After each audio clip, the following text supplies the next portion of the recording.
Okay, we've been through this whole book, and...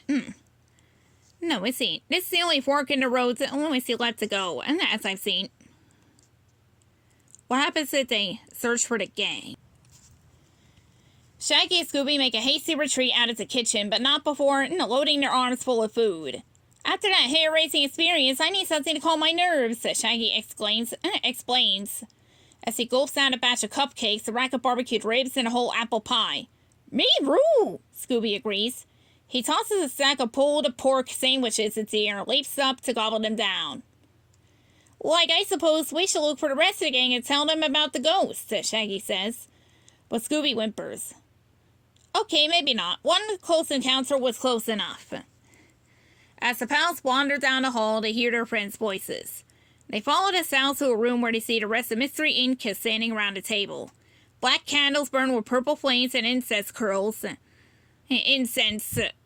and smoky ribbons. The scent makes Scooby wrinkle his nose. Achoo! No, I see Shaggy sneezes. What's that smell?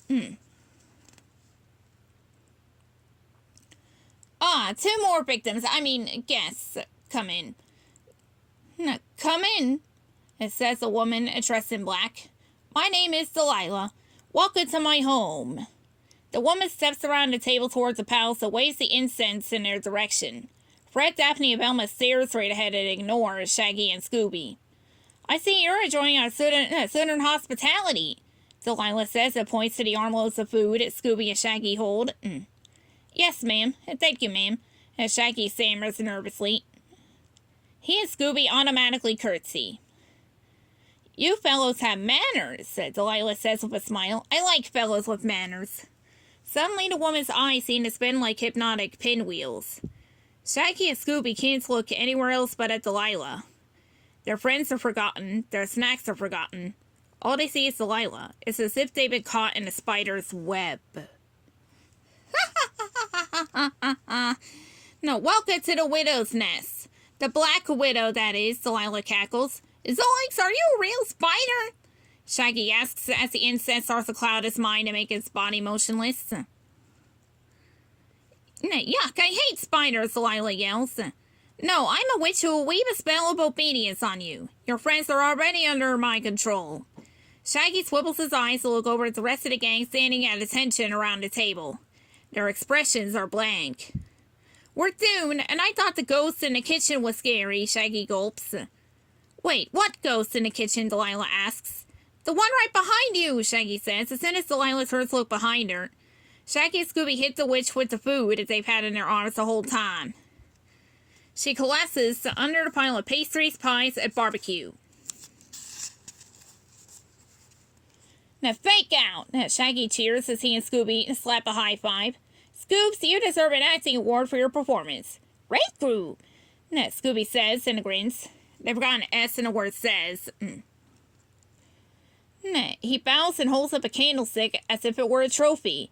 The pals wave away the hypnotic as the incense and awaken their friends. Fred, Daphne, and Velma are dazed, but there's still time for Shaggy to explain what happened. The witch starts to explain what... The witch starts to come out from under the pile of snacks. The kids flee to see from the witch's lair. They don't get far. They suddenly face a pack of snarling werewolves. Zoinks! Shaggy gulps. First ghosts and witches, now werewolves. We're in a house of horrors. No, we're not. We're in a house of holograms, Velma announces. She points at a projector lens in the ceiling. My glasses caught the reflection of the beam. Fred uses his scarf like a slingshot and knocks out the lens with a small makeup case from Daphne's purse. The werewolves disappear. Why would someone rig the house with hologram projectors? Fred wonders. Someone wants to make the place look haunted, Velma says. You meddling kids, Delilah yells from behind them. The unexpected shouts makes Shaggy and Scooby jump. Scooby leaps into Shaggy's arms as Shaggy leaps into Fred's arms. The three of them sway like a teetering totem pole. I used the projectors to make my reputation as a witch, and now you've exposed my secret. I'm ruined, Delilah confesses. You pretended to be something you're not. No, that's cheating, Fred proclaims. Maybe you should switch careers, Velma suggests. Have you ever considered going into the special effects business?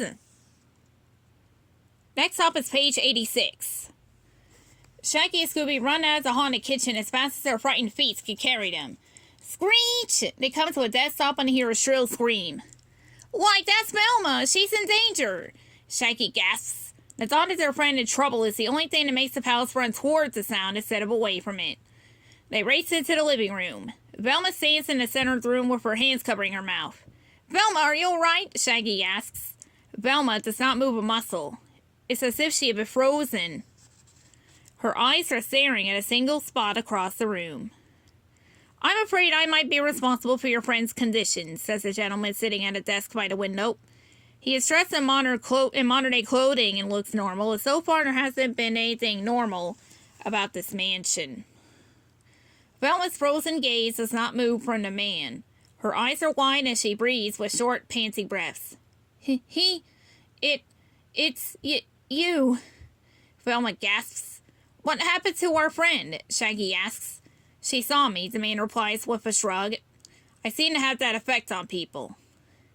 Scooby licks Velma with his big tongue. Velma blinks and snaps out of her daze. She never notices Shaggy or Scooby. She only has eyes for the man at the desk. Dan Barley, you're my favorite horror author, Velma sighs as she gazes at him with an adoring expression on her face. Thank you, young lady, Dan replies. I was so excited to see you here that I froze, Velma explains, embarrassed. You write the Vampire Mansion series and... Oh my gosh, I just realized that this is the mansion. Velma looks as if she's about to faint from the excitement.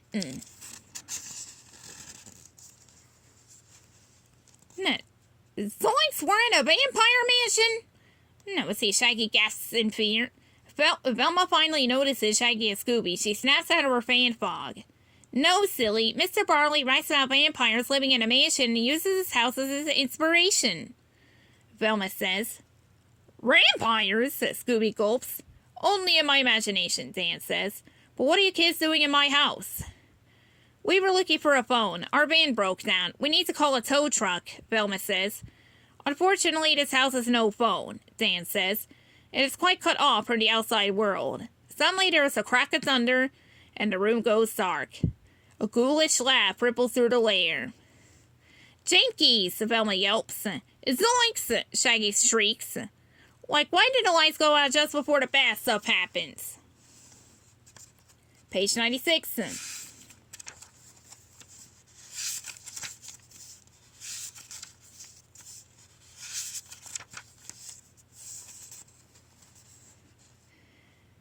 Shaggy, Scooby, and Velma grope around noisy in the dark. This is worse than losing my glasses, Velma mutters. Now, Shaggy sees a pale shape across the room. He walks over to the shape, but when he goes to touch it, his hand goes right through it. Yeah, a ghost, Shaggy yells. Calm down, Shaggy. That's no ghost. It's a 3D image, Velma explains. Oh, sure, like, I knew that, Shaggy says. But where is it coming from? Over there, Scooby says. He waves his paw in front of a beam. The image disappears and reappears. Velma finally finds a candle and lights it. Now she and her pals can see that the beam is coming from a small hole in the painting. When Velma moves the painting to look behind it, a door opens in the wall. I see stairs, Velma says. Let's see where they go. Shaggy and Scooby follow Velma down the stairs. The steps spiral down and end at a large metal door. It looks like the door is... It looks like the door on a bank vault, Velma says. Like, why would someone have a vault under their house? Shaggy wonders. Treasure! Scooby exclaims. Immediately, Scooby and Shaggy try to open the door. They grab the giant tumbler and struggle to spin it. The door swings open and the friends gasp at what they see inside. Pale figures rise and stumble toward them. Zoinks! Ghosts! This isn't a treasure vault, it's the family crypt! Shaggy screams. Those aren't ghosts, they're living people, Velma realizes. I recognize one of them from the 3D image upstairs. My name is Quincy Lafitte, and these are my cousins. You kids saved our lives, the man says.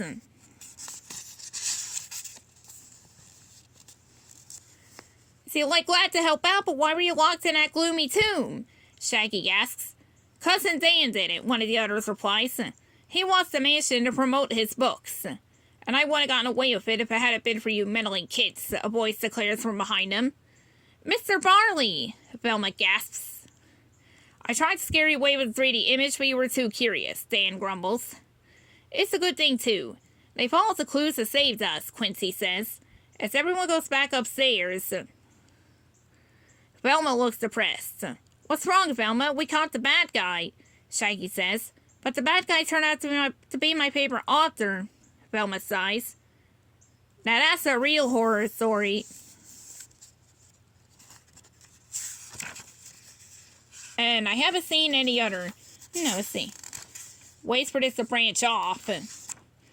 No, let's see. After all the time of looking through this book.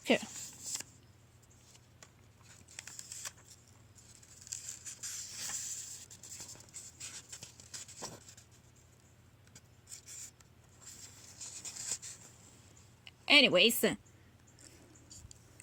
Now, here's another preview on it. No, let's see the other books here. The end.